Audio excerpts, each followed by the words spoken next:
שלום לכולם ושבוע טוב. היום ראשון י"א בשבט, הלכה יומית מתוך חוברת 5 דקות תורה בעריכת הרב רונן חזה שליטה, הלימוד מוקדש לרפואה שלמה בעזרת השם של רויטל גרבר, ידידי בת יהודית, ולרפואתו של משה יהודה בן רבקה רזל. בתורה כתוב שאסור לעשות קסמים. השאלה היא, האם גם בימינו חל איסור זה? ובכן, יש כמה סוגי קוסמים ויש הבדל בין סוגי הקוסמים.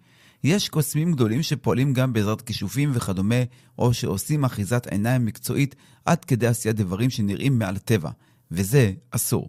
לכן, אין ללכת לצפות בקוסם שעושה קסמים כאלו. אולם, יש קוסמים שעושים דברים רק בזריזות הידיים, ולפני כן מסבירים לקהל הצופים שאין כאן שום קסם, ואפילו מגלים לקהל אחד מהפעלולים כדי שיראו שהכל בא מהזריזות. בקוסמים כאלו יש מחלוקת, ומי שהולך יש לו על מה לסמוך. לאחרונה התפשטה מאוד התופעה שהולכים לכל מיני אנשים שקוראים בכתובות או במזוזות ואומרים לאנשים מה לא בסדר אצלם. והנה, אף על פי שהיו בעבר מעט צדיקים קדושים שהתעסקו עם זה, מכל מקום כיום המצב נהיה סיטונאי, ורוב העוסקים בכך אינם יודעים הלכה ומזיקים לציבור, ולכן יש להימנע מכל זה.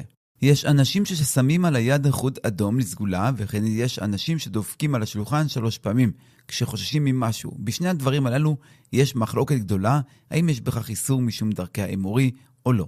לכן יש להזהיר את האנשים וללמדם שימנעו מכך, אולם אם יש מישהו שממשיך לנהוג כך, אין לגעור בו בחוזקה. יש אנשים שכאשר מתווכחים עם השני ולפתע מישהו מתעטש, הם אומרים זה סימן שאני אומר אמת. ויש ללמדם שזה אולי סימן שהוא מקורר, אבל בשום אופן לא סימן שהוא צודק, ואין לומר דברי אבל כאלו. שלמה המלך, חכם מכל אדם, אמר זכר צדיק לברכה ושם רשעים ירכב. המשנה במסכת יומא כותבת רשימה של אנשים שעל חלקם נאמר זכר צדיק לברכה, ועל חלקם נאמר ושם רשעים ירכב. ברשימת הצדיקים מופיע יהודי בשם בן קטין, שעשה 12 ברזים לכיור של בית המקדש. כי בתחילה היו בכיור רק 2 ברזים, והיה לוקח לכהנים לזמן רב כדי ליטול את ידיהם ורגליהם. אחריו מופיע מונבז, המלך שהיה גוי והתגייר, ועשה את כל ידיעות הכלים של עבודת יום הכיפורים מזהב טהור.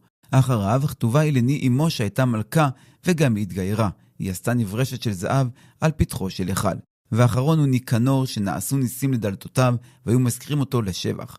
אלו ניסים נעשו לדלתותיו, אמרו, כשהלך ניקנור להביא דלתות מאלכסנדריה של מצרים, בחזרתו עמד עליו נחשול שבים לטובעו. לקחו המלכים דלת אחת וזרקו על הים, ועדיין לא נח הים מזעפו.